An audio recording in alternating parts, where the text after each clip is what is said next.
Good afternoon, everyone. Thank you so much for joining us on another lovely Tuesday afternoon and being here as we are winding down the year. We're approaching mid-December. There's a lot going on for various reasons. So thank you for being here.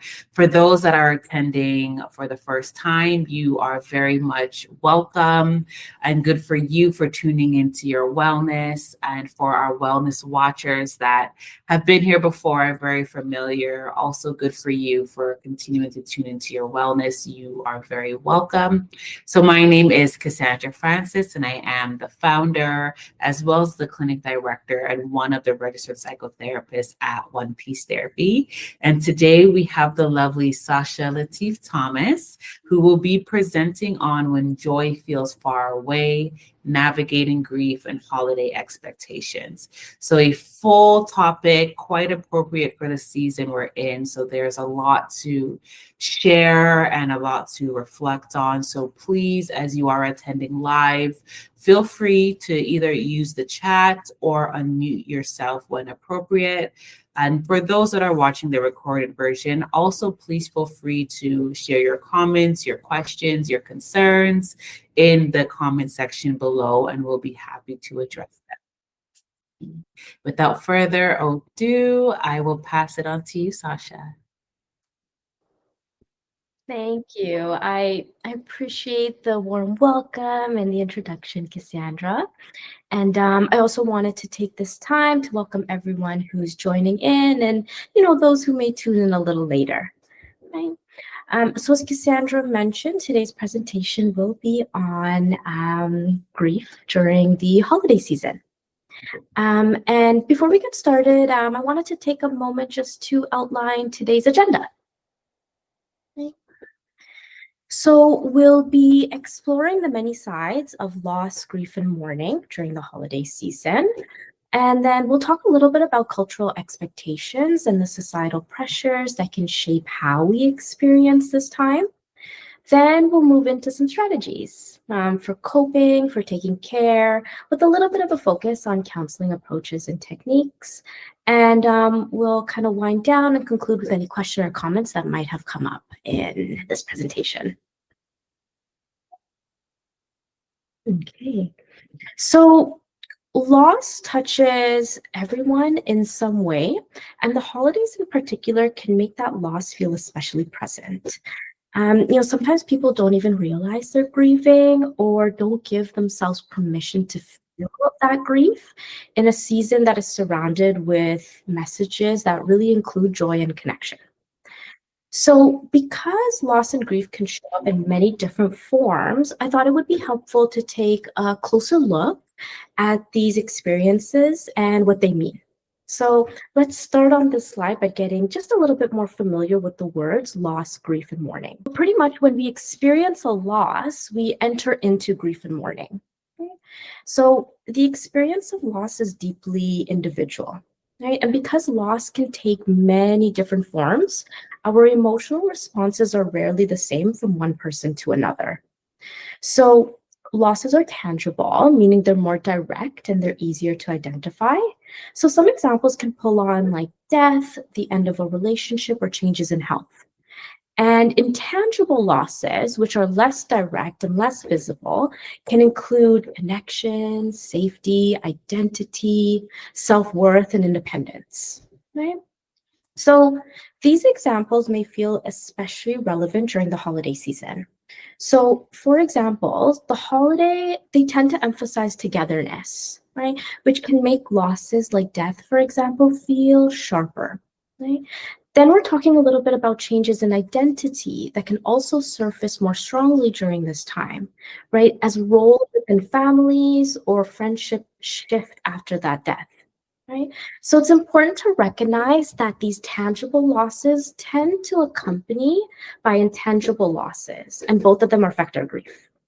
Okay. So now we'll switch into grief. And grief is the deep sadness we feel after a loss. Right? It's inward, and it's very impactful, and it's at that response to change. And it tends to feel more intense when the loss carries great meaning. So there are many forms of grief, but however, for this webinar, I've chosen just to highlight a few that might feel a little bit more noticeable during the holidays. So we'll start with traumatic. So this is grief that arises from sudden, shocking, or highly distressing losses. So specifically with the season, it can bring on a weight representing a strong reminder of some trauma that might have been experienced, right? Being with family, following some traditions, or encountering even familiar sights or smells can stir up big memories and big emotions. Anticipatory grief is the deep sadness, like the heartache almost that we experience when we sense or we know a loss is coming. Okay. So that anticipation feeling can be stronger during the season, such as feeling the ache of just the holiday season without someone there, right? It could be feeling the emptiness of, possible declining health, or even just general changes, such as a friend or a family member moving away. As the year is coming down, new changes are happening soon. People tend to use this time to recalibrate. Delayed is the emotional response to a loss that doesn't happen immediately, but later. So a person may have been focusing on other responsibilities at the time of the loss, right? And again, really pulling on this season, the holiday season, this can appear quite unexpectedly, like noticing an absence of someone or something during gatherings, right? Or lost income or financial security as the holiday expenses highlight this change. Or even being reminded in catch-up conversations during, a community celebration about something that might have happened at work earlier in the year, right? And lastly, this is the one that stands out to me the most, and I think it's so impactful, is disenfranchised grief. And this is loss that often goes unnoticed or unacknowledged by people around us or even by society at large, right? So sometimes grief isn't recognized, it isn't supported, or it isn't even understood by people around us or by society in general, right? And, kind of taking an example, like the loss of a much loved pet, right? During the holidays, when the messaging is, again, really focused on family-focused joy, family-orientated celebration, that kind of pain can be brushed aside, right? And even when others do notice our grief, societal pressures to enjoy the season can make it difficult to fully acknowledge what's going on inside of us. So really, as a result, there's often little space for mourning, right? Which can make our losses feel a bit invisible. Our grief can kind of go unnoticed, and our emotions a lot more heightened than expected. And I was thinking, as we're going down the different forms of grief, I was thinking about the anticipatory grief. And as much as we're using people as an example, I think that's the most common example of a form of grief that we tend to think about. I was also thinking about the season, right? Like in terms of the anticipation of, okay, we're entering the winter full force, much shorter days, very cold. And if that is not someone's environment that they, like to thrive in or can thrive in, there is this anticipation of this loss of joy that maybe sunshine brings, or, seeing the trees a bit more green that too can bring. So I just want to say that too, like as people, our viewers, our attendees are reflecting on what does this mean to you in its different ways and how it can all look different. Yes, and I appreciate that it's subtle and something that tends to come up a lot around this time is, well, it happened last year, we got to go through it again. It's here, but it's very impactful because yes, we're talking about shorter days, right? I would even argue even leaving the house at this time, there's so many more layers, so many more considerations that go into just going to work or running errands, that it's a loss. It's a loss of like what it was a couple weeks ago when we would just maybe grab our keys, grab our wallets and leave, in the t-shirt and the shorts or whatever we were wearing. I really appreciate that example, Cassandra. Thank you. All right. And moving into mourning, right? This is how we show or how we express the emotions that come up with grief, right? So cultural practices and rituals can absolutely shape how we mourn and provide a little bit of a roadmap for that grieving process. Right? And mourning can take many forms, such as telling stories, reminiscing, reflecting, or even expressing feelings out loud, right? And mourning in particular can directly be influenced by the season, right? Building on the conversation, for example, about disenfranchised grief, the social and cultural pressures to appear cheerful, to appear happy during this holiday kind of limits our ability to express real and heavy sadness and other emotions.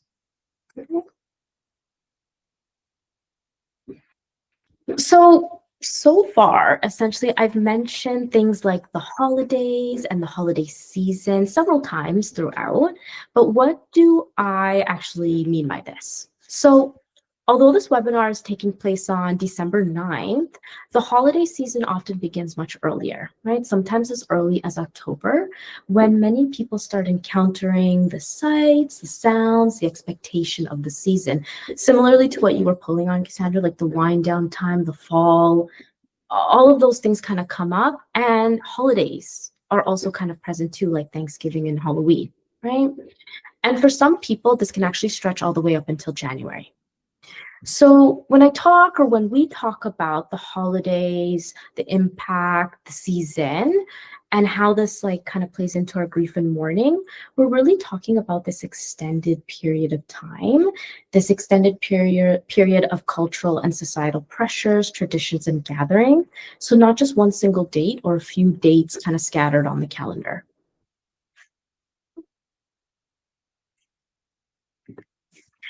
So just kind of shifting into like kind of narrowing down into cultural pressures and societal expectations. Like when we look at the culture that we live in particular, the holidays are visible everywhere, right? Specifically at this time, communities are decorated. There are lights, Christmas markets have already opened and are ongoing. Shops, specific like markets and shops are opened and they're quite catered to what's going on. And large Christmas trees are lit. They're lit across the cities, they're lit across malls. So people are also counting down openly to Christmas, the holidays, talking about vacation plans and sharing family-oriented activities, right? And even our daily environment reinforces the season. TV specials are on, shows are filled with holiday decorations, commercials in between are advertising some level of product or that family orientation. The aisles in the stores are stacked with really specific greeting cards, and they're celebrating how wonderful this time is, right? So when we kind of look at that and we're absorbing this as even we go, and again, for something as, mundane as like grocery shopping, it kind of shows what society considers like the normal way of experiencing this season. And the either direct or even indirect pressures that encourages everyone to participate in that celebration, whether or not they feel ready or able to. I'm just thinking about this as you're talking in terms of how unavoidable it is. Like, I think that's what I got the picture of. Like, it can be if your own experience doesn't align with the mass encouragement of joy and merry and happy, then how suffocating it could be to experience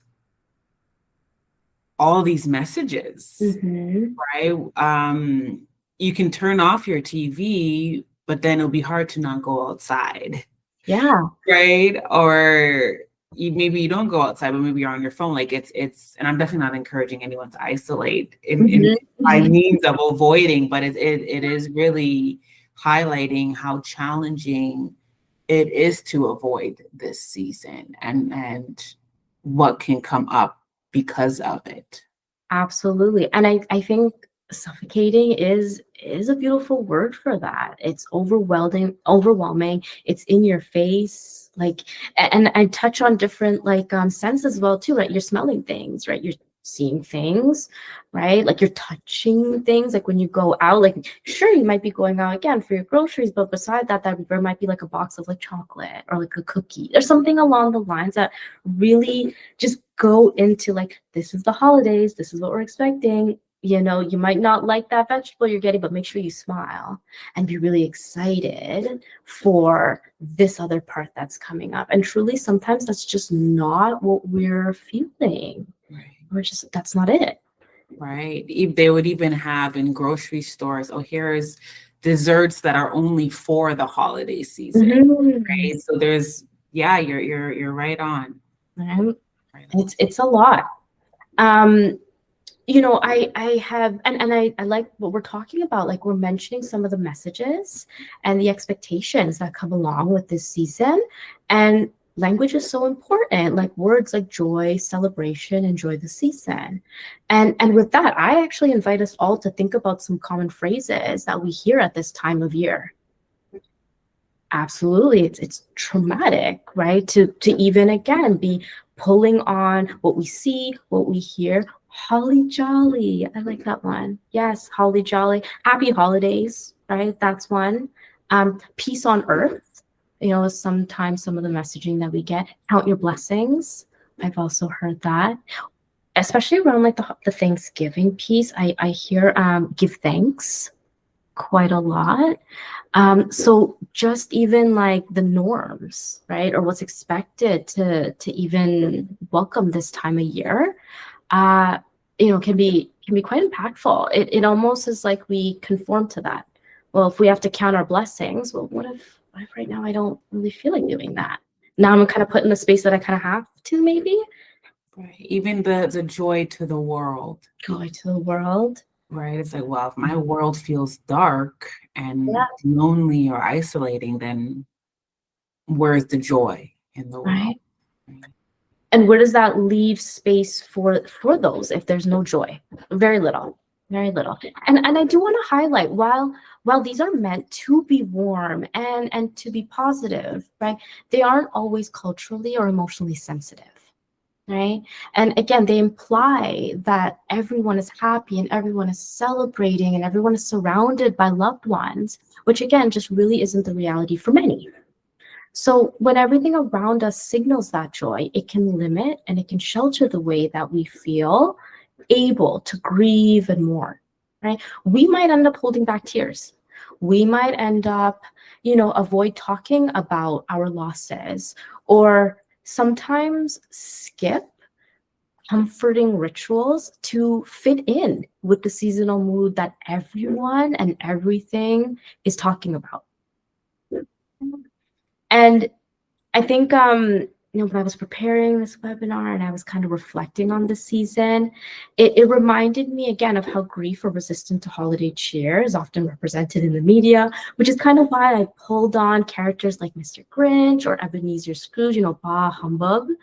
And, you know, really reflecting on some of those stories, like it highlights that not everyone experiences the season as joyful, and sometimes our feelings of sadness, loss, or ambivalence even is dismissed, it's minimized, it's seen as out of place, and it then needs to be fixed or changed.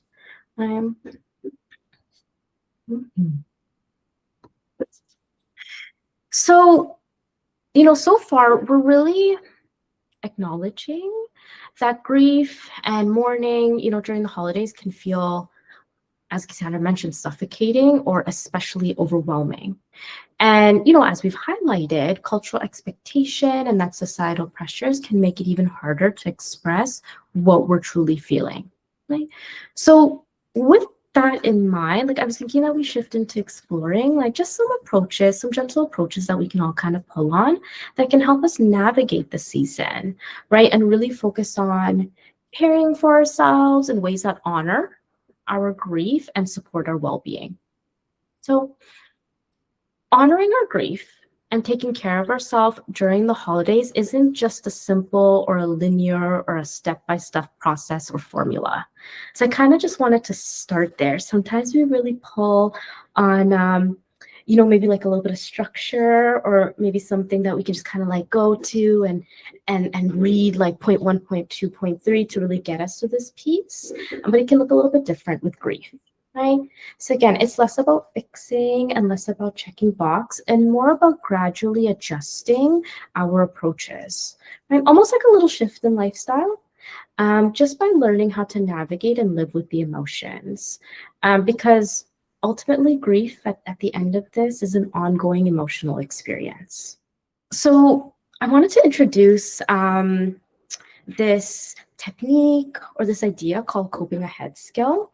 And again, when I was preparing this webinar, I was doing a little bit of, some research and just getting curious about like what this could even look like for myself. So I really listened to this podcast, and it's from Clearly Clinical, and it's called When the Lights Don't Sparkle, so Managing Grief During the Holidays. It was specifically episode 165. And it was hosted by Elizabeth Arias with a guest, London Miller. If you're a podcast person, I totally recommend it as a resource, just to kind of hear the conversations that they were engaging in, and just to kind of get centered and like a little bit orientated to like what grief and coping could look like during this season. And so I thought it was really cool, this suggestion that London had. And I kind of wanted to bring it here just for us to unpack and discuss and explore a little bit. So this coping ahead skill comes from a form of therapy, dialectical behavioral therapy, or DBT for short, and again, called coping ahead, right? And really, this is about preparing ourselves a little bit intentionally in advance for situations that we suspect or might even know that may be emotionally activating or triggering. Right? And I think as we're kind of discussing, and maybe even we feel, whether we're able to pull on it or not, the holidays are often full of these moments where we can anticipate something feeling a little bit off or a little bit different within. Okay?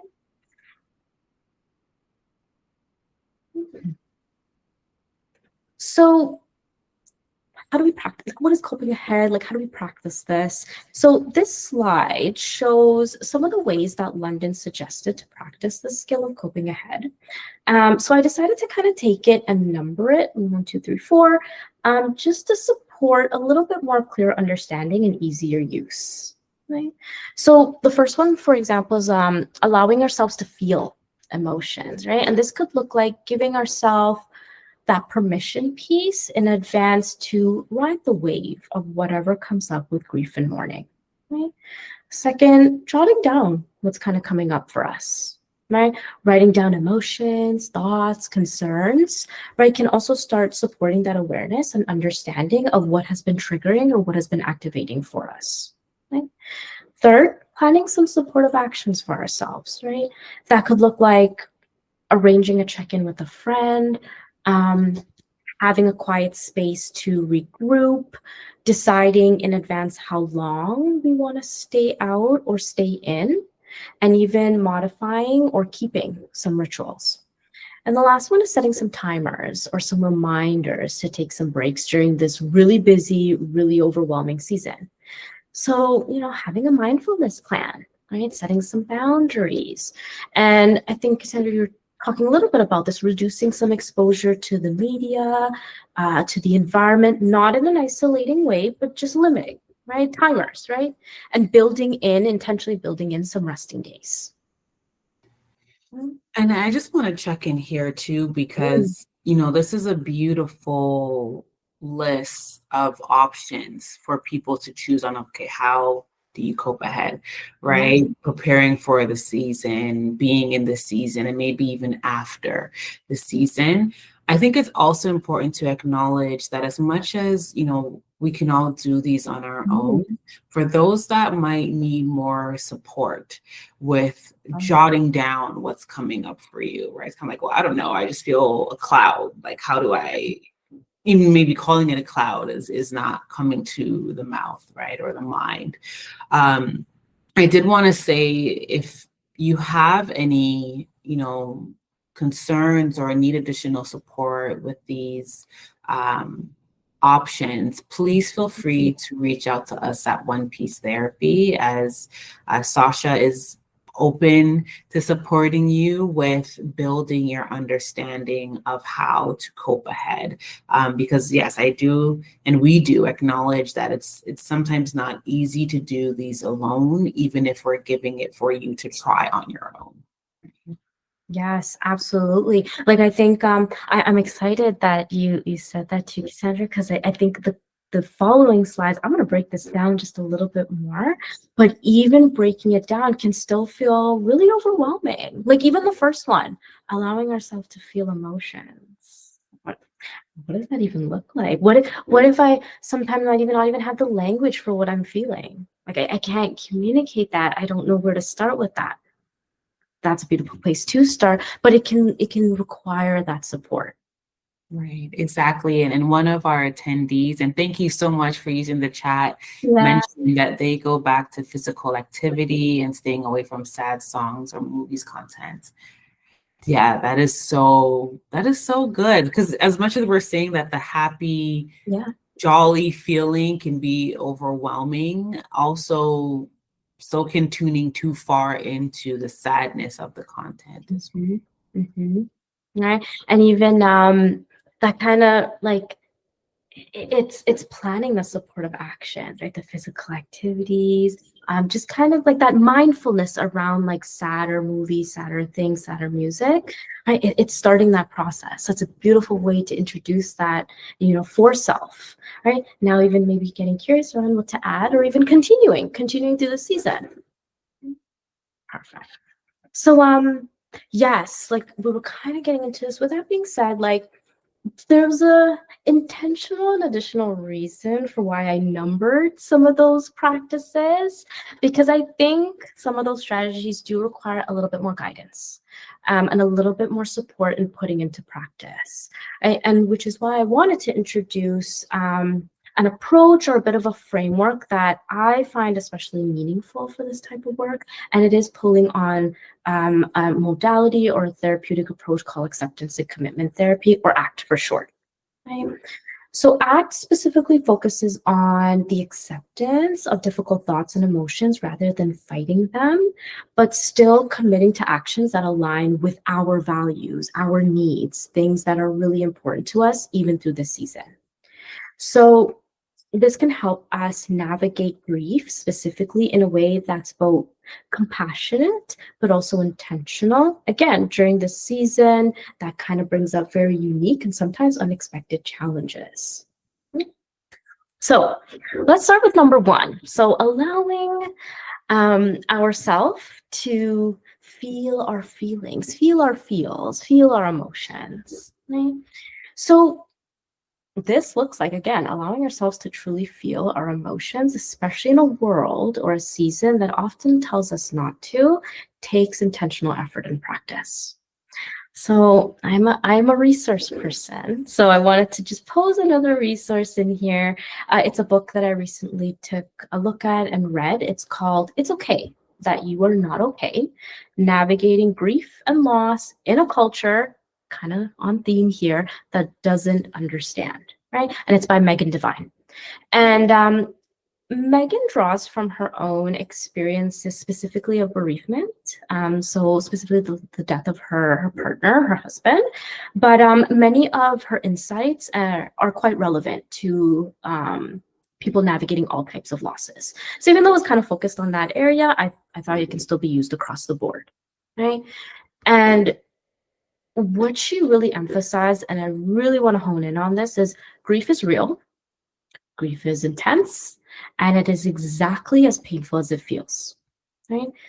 Again, society tells us that grief should be rushed, it should be fixed, it's not that bad, we can get through it, and that can leave us feeling really isolated or really judged. Right? And sometimes we internalize that we're only human, right? Naturally, it impacts us. And the only thing is that repressing it only creates that internal tension that we feel that, something doesn't feel exactly right for us. And our sadness quietly persists, right? So allowing ourselves to fully feel grief and everything that comes like with it is the only way to really honor both that loss and all the love that came with it. I think at one point in the book, Megan was quite impactful. Like she honed it in. She was like, your grief is bad. It's terrible. Like it stings. Like it's as bad as you think it is. And I thought that was just so powerful to just sit in that space. Like, yeah, actually it really is. Despite what this world is telling us, despite what someone else is saying, it is heavy. And I feel what I feel, and that's so okay to feel that. I'm glad. I'm really glad. It's a good read. Yes. And I love that space of honoring your emotions, allowing yourself to feel your emotions, because that is when you can connect to self and your experience, right? Instead of, as we're saying, feeling like we have to conform to the joy of the holiday season or dismiss our experience because others are dismissing our experience. It's like, no, if it's real to you, give space to your reality so you know how to navigate it. Yes, right. It's almost like a little bit of that self-acceptance and self-reassurance that this is happening. Right? This happened, it's happening, and it might continue to happen. Right. And that's okay. It's okay, despite what anything again, anyone or everything is telling us. Okay. So pain in itself, like that's a natural experience, and that needs that care and support, not fixing. Suffering, on the other hand, is a little different. And I think that's the distinction that we're trying to do right now, right? Pain comes with grief. It's a little bit inevitable. That is the stuff that we're feeling. But the suffering, it arises when that pain is continuously dismissed or when we get stuck questioning ourselves and our reaction, right? And again, that is something that the holiday season often amplifies. So our natural pain and our natural reaction to, again, our losses or things that we really love then becomes suffering because everything around us and everyone around us says like, no. So pain can be held and supported, right? While suffering can be eased through mindful value-based actions. Right? So just a little bit of like a distinction is just a little keys to learning to tell the difference, right? Between the pain and the suffering and experimenting with ways to respond. So I think something that we can pull on could look like mindfulness. Right? And mindfulness practice can really help with this process between pain and suffering by supporting us in noticing thoughts and emotions without getting swept away in it or us judging it, right? So the pain can be noticed, right? It can be felt, and it can be distinguished from that suffering. Okay? So mindfulness in particular, we're looking at examples such as focusing on breath work, right? Body scans, meditation, imagery, or visualization. And this could be the piece, Cassandra, that you were sort of mentioning. Sometimes it kind of takes a little support. Like, what does focusing on breath mean? What does meditation mean? What does body scans mean, right? But when we kind of engage in this, maybe make it a part of our practice, we actually, again, allow ourselves to feel all those emotions, again, without judging them, right? So without moving into suffering. So then we can be with our grief more fully, and we can stay steady even during the intense feelings that the holidays can bring. And I think it's important that you also name these examples, because what can also happen in the space of gaining or having support from a therapist is that we help identify what option would be best suited for what your body is telling you it needs. Yes. Right? There's such a large colloquial, pseudo-sci environment these days where it's like, okay, meditate, meditate, meditate, meditate. And then when people try to meditate, it's like, well, this doesn't work for me. And maybe meditation, not even maybe, meditation in itself definitely works. But if it's not with what your body actually needs, then it won't work, right? But that doesn't mean not to try the other forms of expectation. So I just wanted to call that out. I appreciate the examples you've listed, Sasha. Yes. And I think, Cassandra, what's coming up is the uniqueness, right? The uniqueness of each of these, many of these, one of these, maybe none of these, maybe it's something else, but we want to find something that aligns, right? As you're saying, aligns with the body, aligns with the mind, aligns with culture, like taking this conversation a little bit outside of ourselves. Right? Sometimes we align a little bit more with one thing, sometimes it's something else. And I think having that conversation and bringing in a little bit of awareness could be helpful, just even to support the grieving process. So again, with that steadiness in our emotions, we can then become curious, and we can explore and jot down, aka number 2, what's coming up for us. So this could look like checking in with ourselves. Again, we're kind of doing this in a little bit of stages, but once we're a little bit more grounded, we have a little bit more awareness, again, in our emotions, kind of differentiating from that pain and that suffering, welcoming our experiences, bringing our maybe 10 intensity, maybe down to like a 5, a 4, a 3. Now we can do a little bit of processing, a little bit, right? And again, jotting down what's coming up for us. Right? Checking in with ourselves, right? This could be more of a general check-in. What do I believe about loss, grief, and mourning? And how do those beliefs affect us, right? Because maybe there is something societally that aligns with us, which is why we kind of stop ourselves, which would then move our pain to suffering. But like now we have a little bit of awareness. Maybe it is getting curious about how we see these pieces. We can do a little bit of modification there, and then we can, which will then translate. Right? Okay, we can now understand that part of us, make some modification of what grief and mourning and loss means to us, and maybe have a little bit more acceptance of experiencing it. Okay? And a little bit more nuance too is like, how do you feel at different times of the day and under what conditions? Right? Notice what feels gentler and harder during your days. Right? Bringing attention to people, to groups, sights, smells, words. Right? How do they affect you? Right? What makes you feel calmer? What makes you feel more balanced? And what makes you feel a little bit off, suffocated, and overwhelmed? Right? And what is evidence of suffering for you? Right now that we kind of have our emotions a little bit more grounded, like how do we know, right? Like you're suffering. What are the signs that you're caring for your pain in the best way that you can?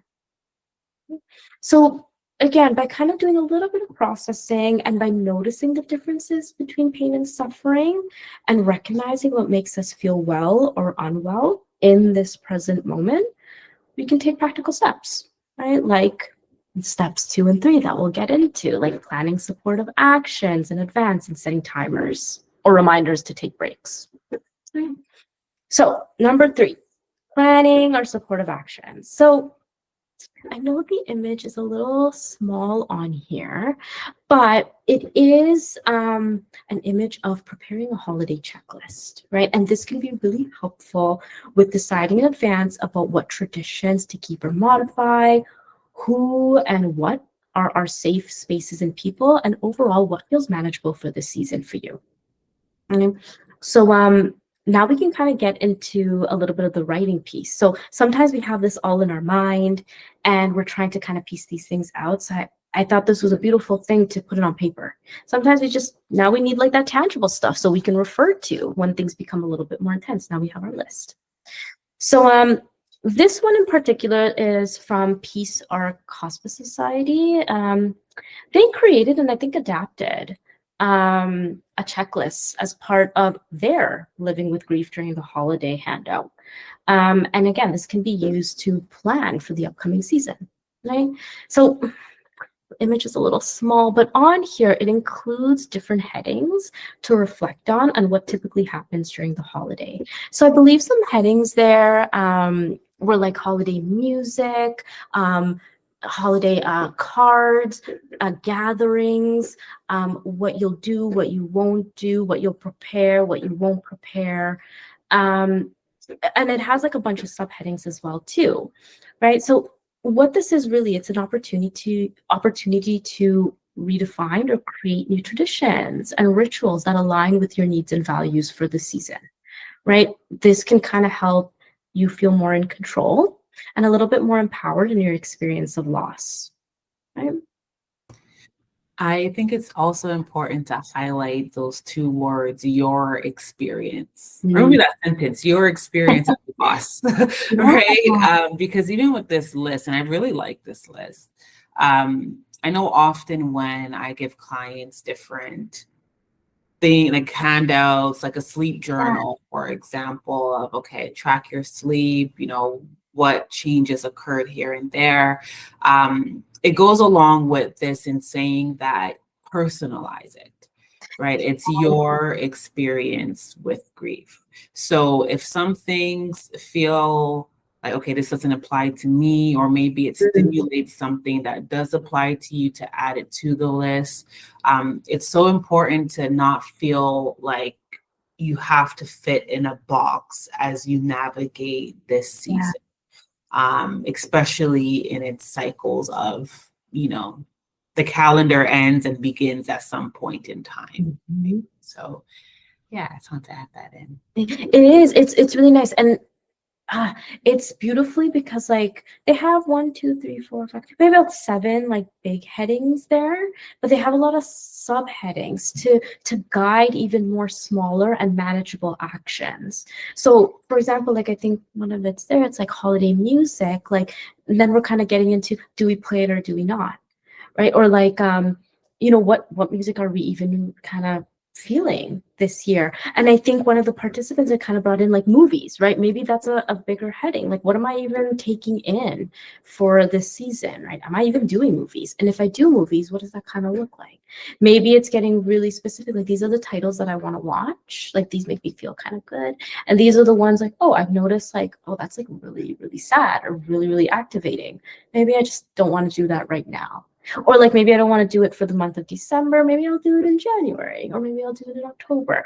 Right? So we can get really customizable, and it can kind of be a little bit fun pulling on some of like the pieces that really honor you and honor your needs and honor your values.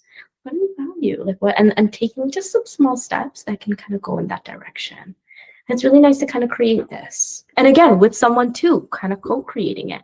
Do we have like friends or family members that actually kind of feel the same way? Cool. Like, what would that look like for you? Oh, it look like this for me.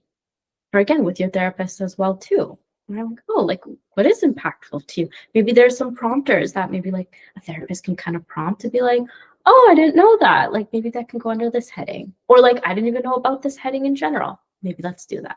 It's I think it's a cool idea to do. And I like that it's number 3 because again, we've kind of done the emotions, we've taken like just a little bit more care about it. We've kind of got a little bit curious about pain and suffering. So we're jotting down some notes. And now we're kind of leaning into preparing. Like, what does this kind of look like? Yeah. And number 4, just as important, even though it's number 4, aka last on the list, is that setting timers or reminders piece, right? So this is it's an intentional check-in and the practice of all of those pieces, the practice of the mindfulness plan, the practice of the holiday checklist, right?